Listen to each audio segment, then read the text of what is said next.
Hello, and we are live. Hola and hello. Thank you so much for joining us to Tapping into Your Greatness. You're tuned in to FMB Radio, and this talk show is hosted by me, your fairy queen, Tatiana. I have an amazing show planned for you today. So this show is all about celebrating personal excellence and diving into the minds of highly motivated individuals. Before we dive into the show, I have a few things to get off my chest. So if you don't know, this week is, or started on Sunday, it's South Asian Heritage Month. So if you don't know what it is, go look out for the South Asian Heritage website and learn more about the people in the UK, because 1 in every 20 people in the UK is of South Asian heritage. So it was very important for you to learn about this and just to embrace the diversity that we have here in the UK. Second fact is that today's guest is an amazing person.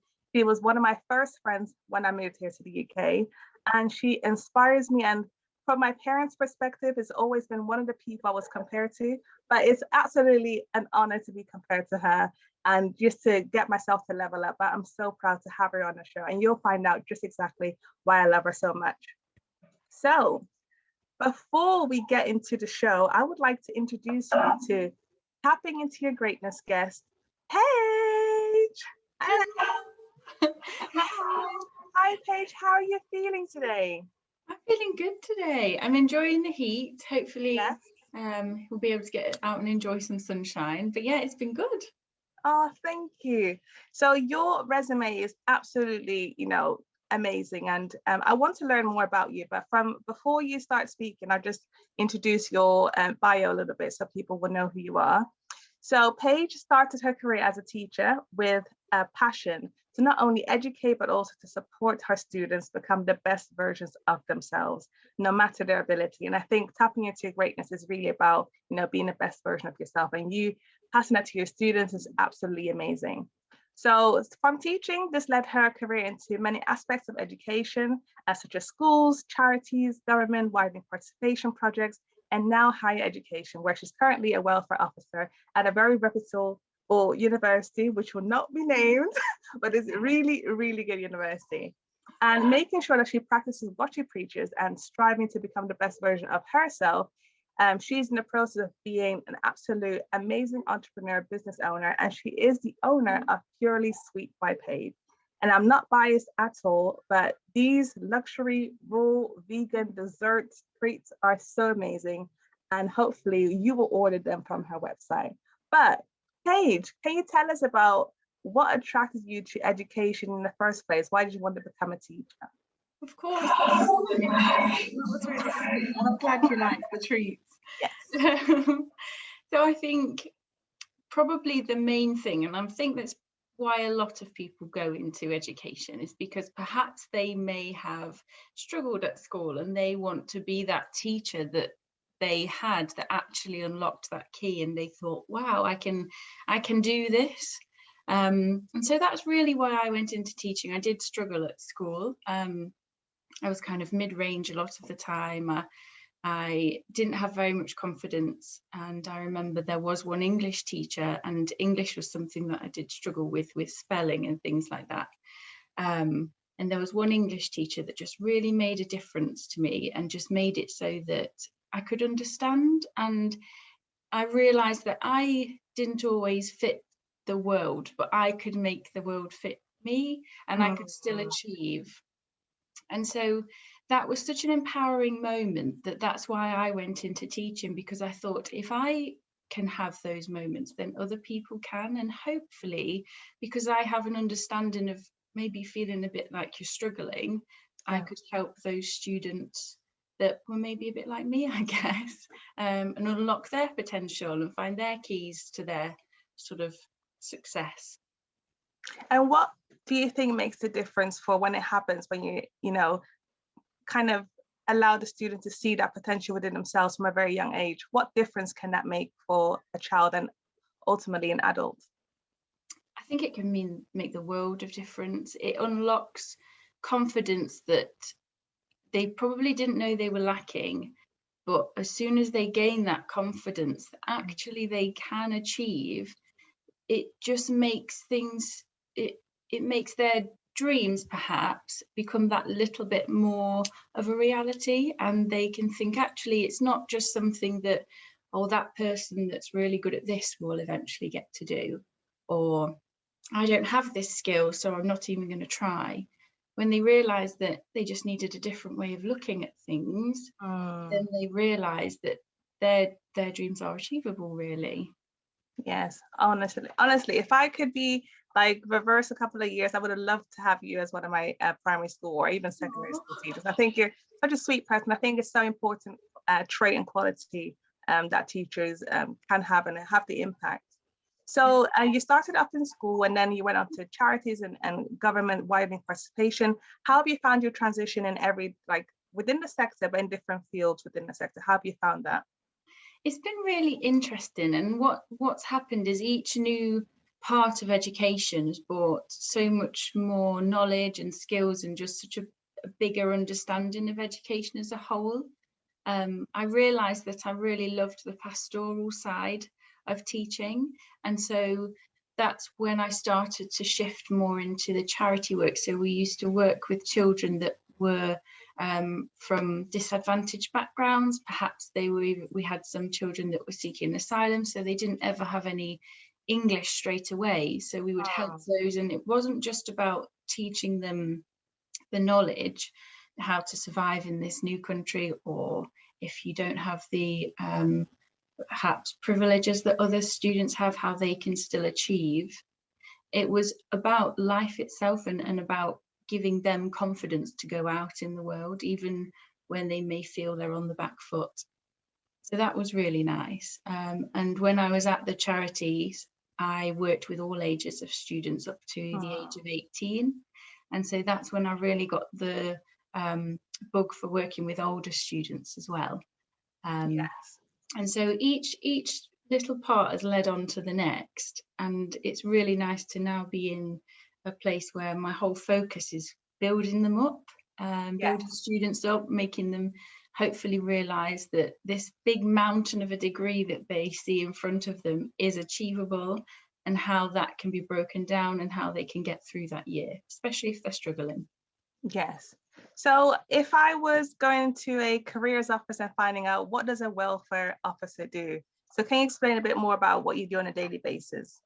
Yeah, so my main role is to see any students. I'm kind of the first port of call when a student realizes they're struggling, or when they have something going off in their life, whether that be something that they didn't foresee happening. It could be a family illness, it could be their personal illness, it could be that they are all of a sudden struggling with their mental health.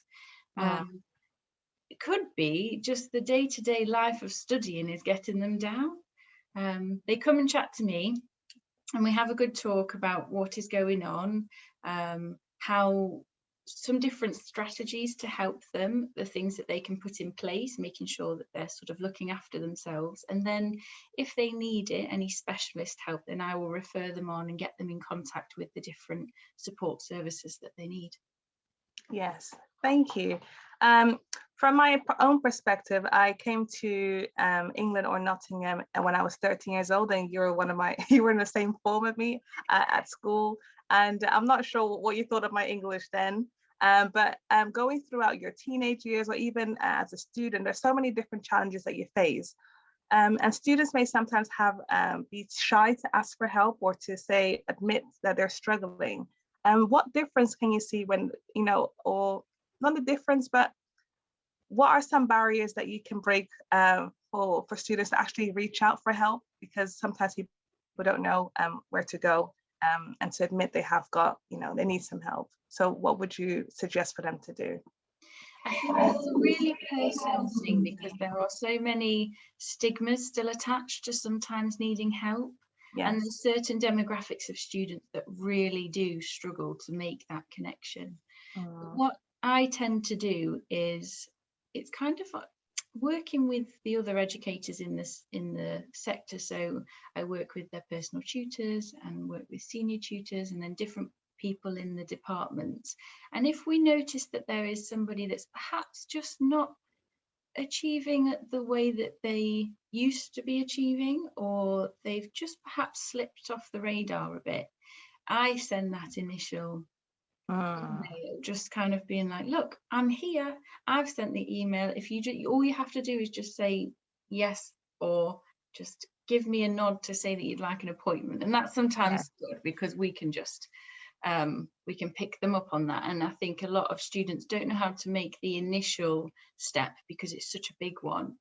But what I have seen is when they have made that step, and even in the world, when you talk to somebody and perhaps they're struggling but they don't quite know how to approach it, and you just really sincerely ask them, like, are you all right? Is there something going on? When they have that platform, you see the weight just taken off them, because they're like, oh, I can finally just offload this. And as they always say, like, a problem shared is a problem halved in the first place. So hopefully I'm helping a bit just by talking. Yeah, I think that's absolutely amazing. It also like removes the responsibility from the student who needs help, because I guess maybe you won't have that confidence or feel like you can, but reaching out. And I think that technique of doing it opens a lot more doors. So I think it's an incredible way to reach out instead of like waiting for someone to say, I need help. If you see someone struggle, go out and help, or just ask the question and let them know that you're there for them. Yeah. So you are on your own journey still to become the best version of yourself. So what does that mean to you? I think the best version of myself, I think, well, similarly to when it started with education, how I probably wasn't that confident then. I think my best self has always been a focus on confidence. And so I think it's a really strange topic. And I think a lot of the time when people talk about, well, how do you get more confident?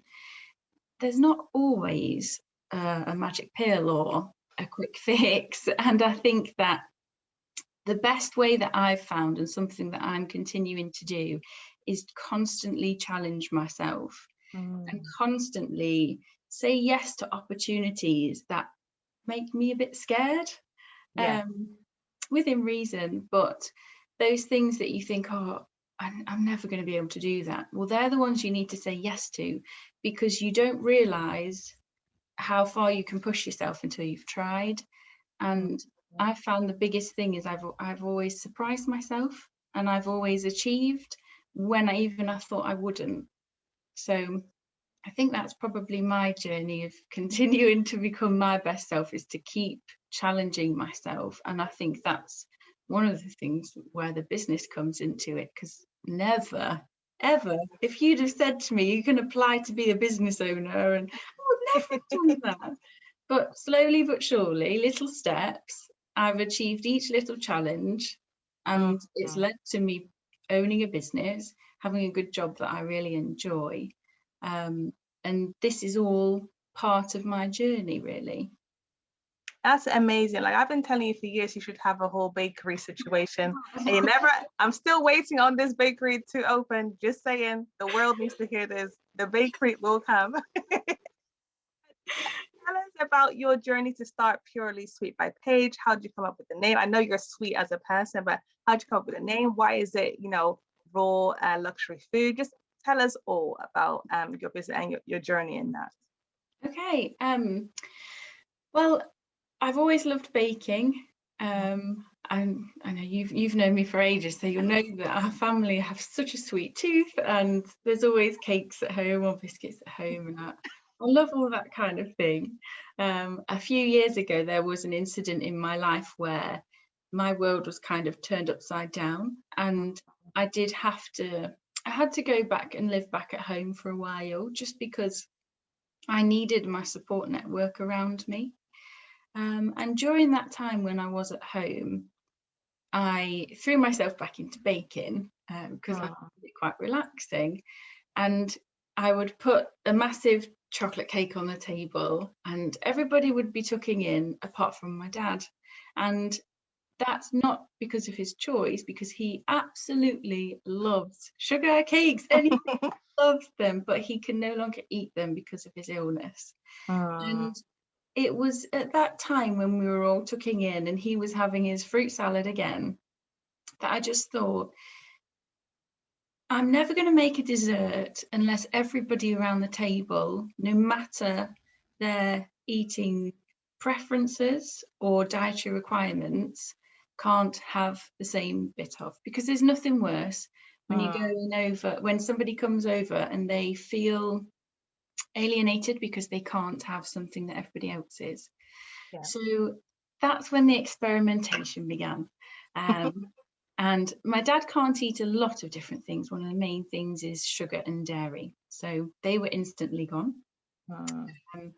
He can't also have, well, if I list them, we'll be here all day. So the things he could have were raw products. So like your vegetables, fruits and nuts and seeds and things like that, he can have those. And so I just started experimenting with things like, well, how can I make a flapjack, which is quite nice? How can I make it so that my dad can eat it?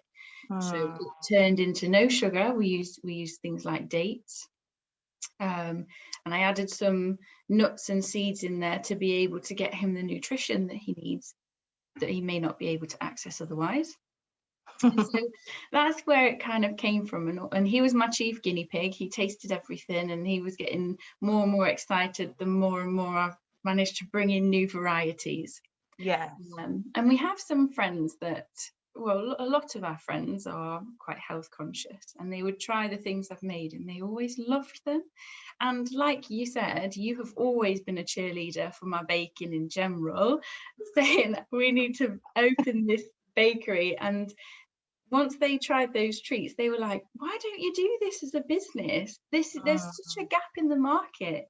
Because what I hadn't realized at the time is that all the ingredients I could use for dad, they lended themselves to being vegan. They were gluten free, they were refined sugar free, everything. And I thought, wow, there is a gap in the market, and there are others like dad, and there are others that are just maybe have dietary preferences, that they don't like to eat certain things, or some people can't have gluten and things like that. So I thought, right, I'm gonna make this a thing. And at that time, because I'd gone through a bit of a hard time in my life, I'd promised myself that I'd say yes to every opportunity. So when I was challenged during that time period to make this a business, I couldn't say no. So I thought, my confidence needs building. I've got this opportunity, let's go for it. And so that's where I started to build this business. And the reason it's called Purely Sweet is because I only use pure sources of sweetness. So refined. It's just dates, medjool dates, and then grade A maple syrup, which is a natural source of sweetener too. Oh wow, honestly, it's such a beautiful story, and so many things stand out to me. Starting off with, whenever people say, how to start a business, they talk about find a gap in the market, and your story was, instead of looking at the market as a whole, it's more of a genuine need to include your dad into the meals that you prepare. Accessibility, because I work in a quality university, is so important. And I'd never thought of it from a food perspective. And what kind of people do you find are, attracted to, well, not attracted, but who love your foods? I think I'm really lucky in that everybody that tries them loves them. So they may sound like not very nice, because you think, what on earth is even in these treats to make them taste good? I promise they taste good. So everybody does like them, but I do find that every time I go to a market, there's often people that will come up to me and say, you're vegan and gluten free? I'm like, yeah, of course I am. And they're like, what, everything? Like, yes, you can have anything, all of these. And they're just so surprised that I can tick so many boxes. So vegans are very, very much like them. And I find that there are a lot of different just health conscious people that quite like to leave out sugar, but definitely gluten-free, vegan, and those that like a raw plant-based diet as well.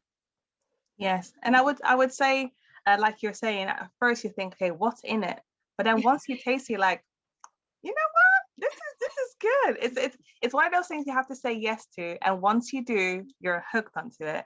So that's absolutely amazing.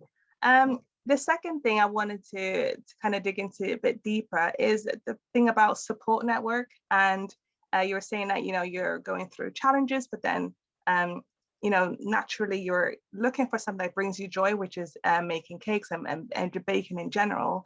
How do you think the correlation between when you have a challenge in your life and focusing on something that you enjoy, how powerful is that when you're trying to process and get over the challenge that you're facing at the time? I think it's really powerful because what it allows you to do is, I think when you're going through such a hard time, everyday life becomes a bit too overwhelming. And sometimes it's a really fine balance, because it would be really easy and almost a bit more comfortable to allow those feelings to take hold of you and go with them, and then you spiral and spiral. Like, I'm very lucky to have been in the situation I was, where I had my family around me to be able to be like, we need to not do that. We need to keep going. Yes. And so to have baking and to have almost the creating of something in the midst of all of that, it allowed my mind to be focused on something and my hands to be busy. And sometimes when your thoughts are you've got so much on your mind, if you can do something with your hands, if you like pottery, if you like baking bread, if you like make woodwork, anything that's practical, it quite often helps you to quiet your mind as well. And so that for me was a bit of a lifeline, because it definitely helped me to be able to find a bit of happiness and a bit of quiet in a time that was really difficult. Yes. Oh, no, that's absolutely right. I think I resonate with that, not on the baking side. I mean, I'll try and bake something, but I'm not a professional. But when it comes to like engaging in meaningful conversations with different people, something in my mind switches, and I'm just like, I think it's absolutely amazing to hear to someone else's perspective of life, and it kind of motivates me to whatever I'm going through. Even if I've had a bad day, it kind of motivates me to, I can do something else, or my problems are not that big for my world to break down. And there is hope, and finding hope through all kinds of means is the most powerful thing. So from having your business idea, so you've identified the need, your dad needs to eat some cakes. And how can I help him and millions like him? How do you progress that from it being an idea to actually being something that you can essentially market to the world? A lot of leaps of faith. I think that it has taken small steps. Like, one of the first things that I did was I thought, right, okay, if this is going to be a business, it needs to be something that people really do enjoy. So I need opinions of people that aren't just my friends, because I love all my friends, but part of me does wonder sometimes if they're going to be a bit biased. So I have no bias. No, I know you're not. You're not. That's true. So I thought, okay, let's get some tasters out there and just do a bit of market research. And then I thought, okay, let's see if anything else is out there that's going to be the same as me. Am I just doing something that's not going to work out because there's somebody bigger and better already out there? And I found that there wasn't, and there was this gap. And so I went to this, when I was teaching, I went to a conference about goal setting, and they spoke about the generic SMART goals. And they basically had that on a board and they just ripped it up. They were like, we're not going to go with SMART goals. We're going to go with massive goals. Now, it shocked me too. They were like, we need massive, massive goals. And what he did is he set out a triangle and he did the goal backwards. So he had a lady's example she was the real high flyer. She was like, I'm going to be in Parliament one day. And we were like, go you. So he put that at the top, and then he broke it down into really manageable steps using this triangle. So my goal at the top of this triangle, when I thought I'm going to make this a business, I wrote full-time Purely Sweet by Paige. Well, full-time business. I didn't know my name at that point. So it was full-time business. And then under that top bit, there's two other bits. And it's like, well, what do I need for that to happen? And it works all the way down to the point where the bottom of my triangle had things like more market research, or create a name, create a logo, create packaging. And then the next one up would be perhaps find ways of shipping. And so what had happened is, without realizing, I'd broken down what I thought to be what would make a business into really manageable chunks. And I just ticked off the ones that I could do. And I think when you're starting a business, you find other people in a similar position, and you can exchange knowledge, or you do a bit more research. And it's really a process of learning as you go. And I think that's how I've managed to get this business to where it is now. It's really trial and error. And it's been so exciting to look at a business card that I've created, but not only that I've created the card, I took the picture, I created the logo, I chose the colours. Like, I've done every single part of that business card in itself. And that bit for me was so exciting, getting this business card. So it's all been really, really fun, really exciting, a big learning curve. It's not all roses, it's hard, and it takes a lot of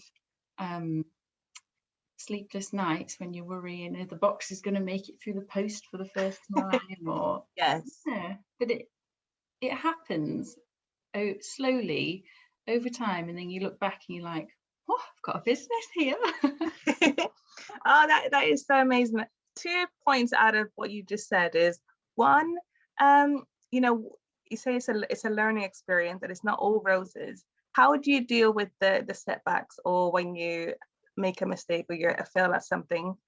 So that's question number one. And then 2, the SMART goal setting is something that lots of people are familiar with, but how did the triangle, truly transform your mind? Because I was just shocked at hearing that there's a different model. So how did it transform your mind? So those 2 questions. The first one was how I deal with setbacks. Is that right? That's it. I guess that's different. I think the thing that comes to mind is my dad's favourite saying. I think I have quite a good relationship with my dad, so we do talk about any struggles, really, and it's nice that I have that soundboard and that person to go to. But something that he always reminds me is that I can only do what I can do. And it reminds me that I'm human, and although I'm trying to build this business, I can't expect it to happen overnight. And the setbacks always make you want to wonder if you've done the right thing, and they make you think, oh, I shouldn't be in this, I'm not a business person. But it's a real active taking control of my mind, I think.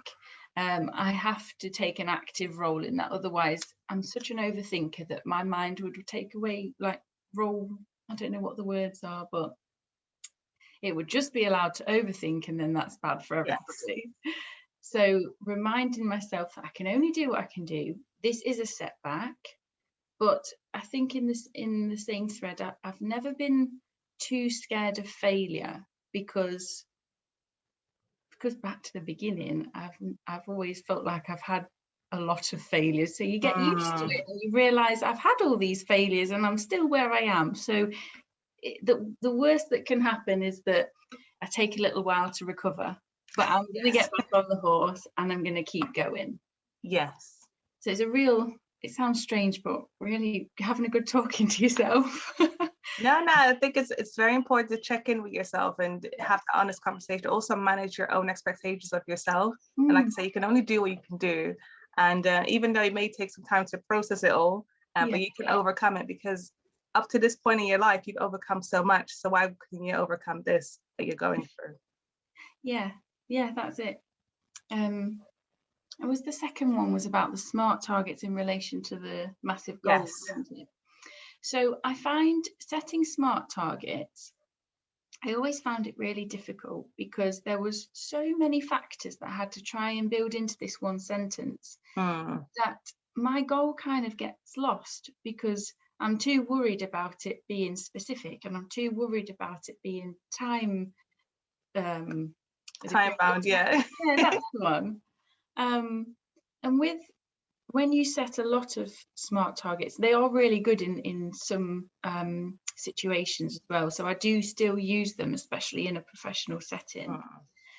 But they're always very individual and they sit by themselves. And I'm a person that I like to have a clear sort of connection between what I'm doing to be able to get where I want to go. So when I saw this triangle and I saw how everything built upon the other, and I wasn't worried about the linguistics behind the sentence of my goal, it just freed up so many more ambitions. And the allowing yourself to dream big, which I think sometimes we don't do because we have to be realistic and specific and things, but giving yourself the indulgence to be like, come on, how big can you dream with this? And then working backwards and seeing actually that massive dream isn't that far away. It's going to take a lot of work and there are lots of steps in that triangle, but it still ends up at that dream. And so seeing how they work together for me and just being allowed to be as creative with my dream as possible was really beneficial. Yes, and as you were saying, I was thinking, so you had your initial triangle at that conference, which was full-time having this business. I feel like in some way you've got it a little bit. You're very, very close to it, if not already. So what would be your massive goal right now? Like be Mary Berry? I don't know. Like what is the massive goal and what are you working towards to align to becoming the best version of yourself? Oh, my massive goal, like, it sounds silly when you say it out loud, but it is something that I would love. I would love to be able to not be always have a small business mentality in the way we treat customers, so they will always get the absolute best service possible. But I would like it to be in factories, and I would like to be able to go through the process of knowing how to make my treats be made in a factory, to be able to be shipped worldwide, to be able to have a space where I know that my customers are so reassured that if they pick up anything of mine, they know that it's gluten-free, they know that it's vegan, they don't even have to look twice. I'd like to be the household name for parties. They're like, oh, what can we get those people that don't really that can't have this normal cake, and actually they'll try mine and be like, well, we don't need a normal cake, we're just going to get everybody this stuff. So that's what I would love to do that one day. If I could be a household name, I think that would be really cool. I think, you know, you saying it out loud and hearing it, I can see how it lights you up, and I am confident that it's going to happen for you in one way or another, that you're going to be a household name purely sweet by Paige. Let me get the name right. But yeah, you're definitely Purely Sweet by Paige is going to be known worldwide. You're going to be in all kinds of factories, in any store that anyone goes to. You can just pick up a cake and be like, I've got it, and anyone can eat it. And I think it's powerful for you to say that, and also to see that you've gone from one triangle to another triangle. And it seems that the more you achieve, the bigger your triangle becomes. And I often find that our goals align with our values, and you are a genuine person who loves people. And I think because your business comes out of love for your dad and wanting to include him in whatever you make, I think everyone will feel this transmitted through your delicious treats. And just to say, the Snickers one, the bomb. If anyone is wondering what to go for first, go for that one. So thank you so much for sharing like your goals, kind of techniques, because I think it's so important. Because we can be motivated, but how do we get past the motivation, just thinking about what am I going to do, but actually getting things done? So making cakes and baking is something you're good at, and I think everyone can attest to that once they eat your food. But what is something else that you would say that you're also really good at? I think this may sound like a cop-out answer, but I think I'm a good listener, and I do think that is a skill, because the ability to make somebody feel heard when they need to be, I think is really important, but also something that can take practice sometimes, but is something that I've always felt that I enjoy doing and I feel like I'm good at. Yeah, that's probably one of them. No, it's not a cop out. And I think active listening is very essential to any conversation, because sometimes people are just talking or waiting to prove their point.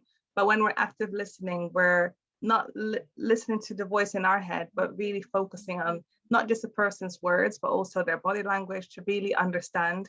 And I like what you do is when you want to seek some more understanding, you relay the question again or check if you've understood. So that shows to me that you are an active listener. And I think that's a really good trait to have, especially when you're building friendships, relationships with professionally or romantically. It's a very important skill to have, because if you're not listening to each other, you know, you're just having these meaningless conversations. And I think it's a very important skill. So no, it's not a cop-out, Paige. It's definitely not a cop-out. So because this show is called Tapping into Your Greatness, I would love you to finish this sentence. So I tap into my greatness through, and then it's all you. Wow. Okay.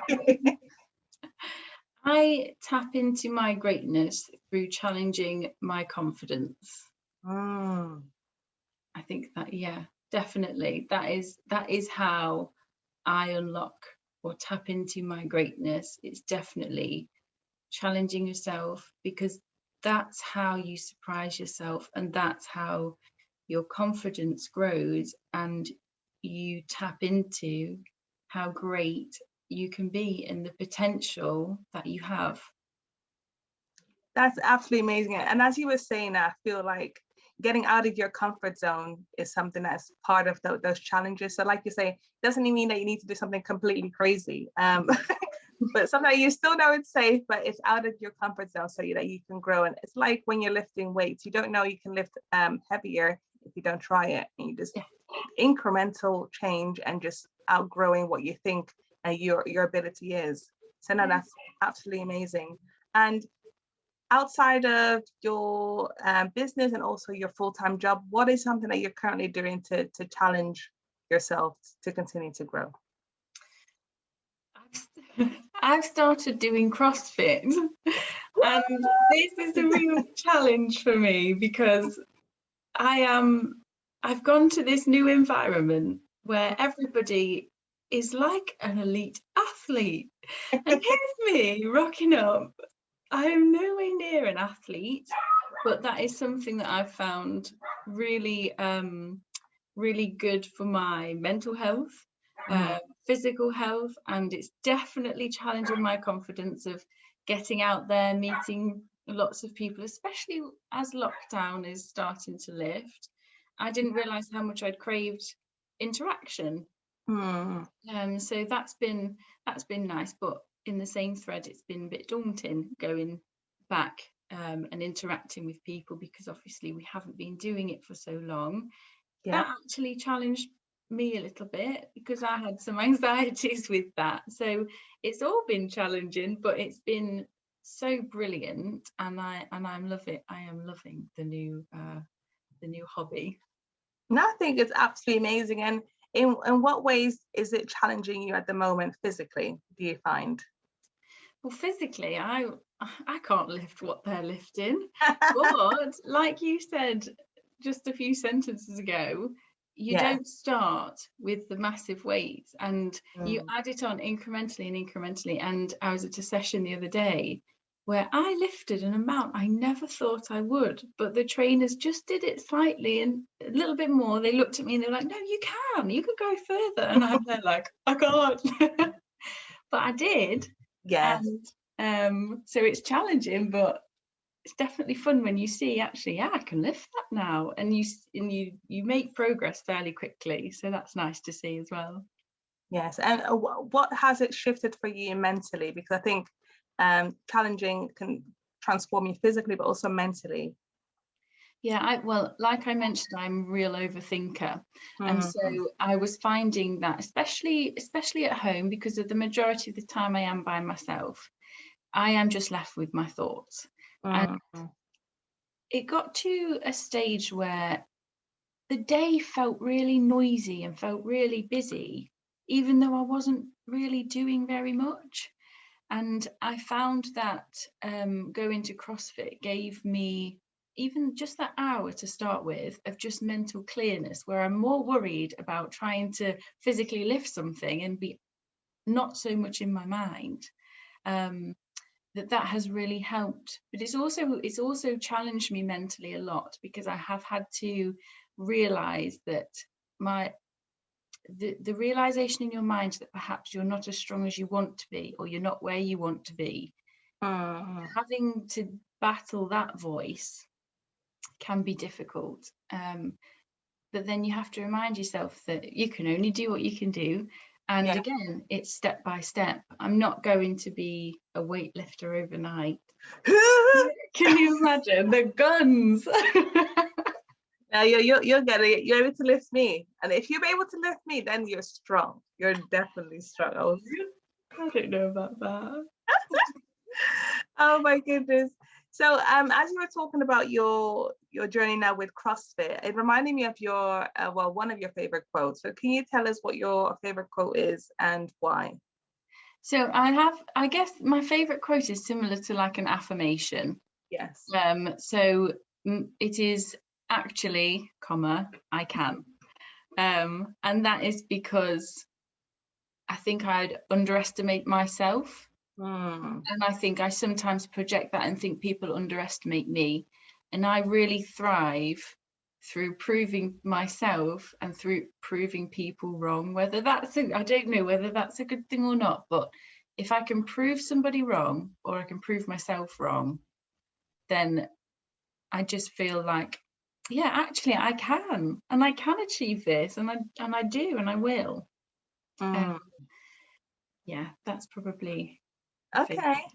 So actually I would like to do something with you. I've never done this before, but 5 words of affirmation that you think helps anyone to overcome low self-confidence, to overcome the fear of starting a business, and to just follow their dreams and to dream big. So have you got, let's just do 3. I think 5 is a bit too much. But if you do 3, I think actually I can, and then you give me a sentence or a word. So I think perhaps actually I can achieve more than I think, or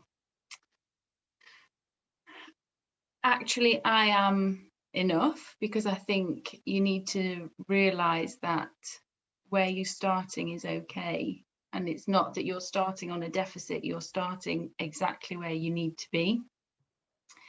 And then, I don't know a third one. Do you have any ideas? I would just say, actually, I am great. I think like tapping into your greatness, I think I have learned to own myself a bit more, and just to not shy away from my light being dimmed by others, or even if people don't think I'm absolutely amazing, I still have to think that I am, because if I don't believe it, I will not live my true potential. And I think when it comes to low confidence, or it's very important to remember your greatness, and it's changed my life. Many people think I'm super confident all the time, But before I have a performance, when I used to dance, I had this rush of anxiety rushing through me. But something magical happens when the music starts, and then I'm just in that zone. And so once I enter the zone, whatever that zone is, but in dance, I am just not scared of nothing. I can do whatever. I just feel like absolutely amazing. And sometimes that feeling disappears when I'm not listening to music or not tapping into my dancing spirit. And I've learned that I can't just have that within one space with music. I should be able to have that throughout anything that I do. And it's still a work in progress. But my goal is to be in that zone in whatever I do, so I don't have to have that rush of anxiety running through me, because it doesn't help me. It makes me stutter. It makes me nervous. It makes me just, my body doesn't react well. So owning the fact that you are great, it helps me. And I hope that it helps anyone else there. And I think by doing this show, I just want to show that there are so many people who are tapping into their greatness. They may not be huge celebrities or huge business owners, but everyday people are doing it, like yourself. You know, you've gone through different careers, challenges, but here you are, you know, making absolute big treats for people. You were just at Sneinton Market in Nottingham selling your things. And when I've seen you, because I secretly went to go see you. You? You caught me that time. You caught me. But it's just amazing to see you in action. And it's one thing for you to say, you know, I'm starting a business, but it's another thing to see how you're excelling in that. So going from online to physical, and you know, factories is just along the corner. So yeah, actually I can be great. And I think that is an affirmation for me, definitely. That's amazing. And I've seen you dancing and you are amazing. That was something I was always envious of. I have got no rhythm at all. And so I just look on in awe. When I'm in the zone, I forget about, you know, humility, all that stuff. I just do whatever. It's fabulous. But it's just like, I think that once you're in the zone of your greatness, it's almost like you become unapologetic. You're like, I'm just enjoying this and no one is going to stop me. And then having that feeling, it just motivates me so much to do anything. And I absolutely love dancing with you and for you, so I can do it anytime. So music and dance obviously motivates me. Cake, well, not cake, but just baking in general. But what are other things that currently are motivating you to strive to become better? I think the thought that I can make a difference. I really do like to try and make a bit of a difference. If that can just be really small in your everyday, day-to-day life. If I bake something and I drop it round to somebody that perhaps isn't having the best time, I don't need to like let them know it was me or anything, but if I've made a bit of a difference in that day, in that they've perhaps smiled when they're not feeling so great, or my whole career has been about making that difference, not to the masses. It doesn't need to be to the masses. I'm hoping that eventually my business does make a difference to the masses that are struggling to find something delicious to eat. It doesn't have to be big. Any difference I can make, the positive difference, that's something that I strive to do, and it does motivate me in the day-to-day life. That's just amazing. As you're saying that, I will admit I've been in receipt on one of these packages in moments of struggle, and I'm telling you, food is like, when you're feeling sad, it's absolutely magical. It can just change everything, change your mood, make you become happy. And I think knowing that your food is also healthy, it's just like, I'm not going to gain any pounds over these tears. I can be stressed and I'm going to be fine. So like, I just ate all of those brownies without shame, and just knowing that I'm going to be okay, not just mentally, but knowing that you're eating something that is kind to nature, kind to society and our environment. It just changes everything, because you don't have that guilt that you're, you know, ruining climate change, or, you know, or causing climate change to begin with. So having a sustainable businesses, and you can eat also great. I think it's the sustainable way of getting over your your teary days. So Yeah. thank you. I always say you can now have your cake and eat it. Guilt Yes, free. definitely Purely Sweet by Paige. Yeah. Definitely. So currently, what are you most proud of having achieved when it comes to achieving your goals? I know you had or you have that one massive goal, but what is something like a quick win that you've had lately or in the last couple of months? I think probably my first market. Like Hmm. I've been to three now, and the first one. I didn't know what it was going to go like. I didn't know if people were going to like my stuff. I didn't know how it was going to look, how I was going to come across. But that was such a win because it went down so well, and everybody at the Sneinton market were so welcoming and lovely, and a lot of people. I was like, this is my first market, so let me know if you think anything needs to change. And they were just so welcoming and brilliant, and they made that experience so nice. And so that was a real recent business win. And now I feel like, well, I can take on any market because I've done this. It went well. I was nervous, I was scared, but I challenged myself, and how great I felt afterwards. I know that I can do it again. And you can definitely do it again. And people, look out for this lady on the market, a market near you. Absolutely amazing. So you were earlier was talking about, wanting to make a difference. And so my question to you now is that when it comes to, building your legacy and leaving a legacy behind, what would you like yours to be? I would like people to feel empowered and know that it doesn't always take the character that you think is going to be a high flyer. I always look at people that are so confident and so driven and so business minded, and I used to think, oh, they're gonna achieve their goals, they're gonna really make a difference, they're going to be the trailblazers in the world.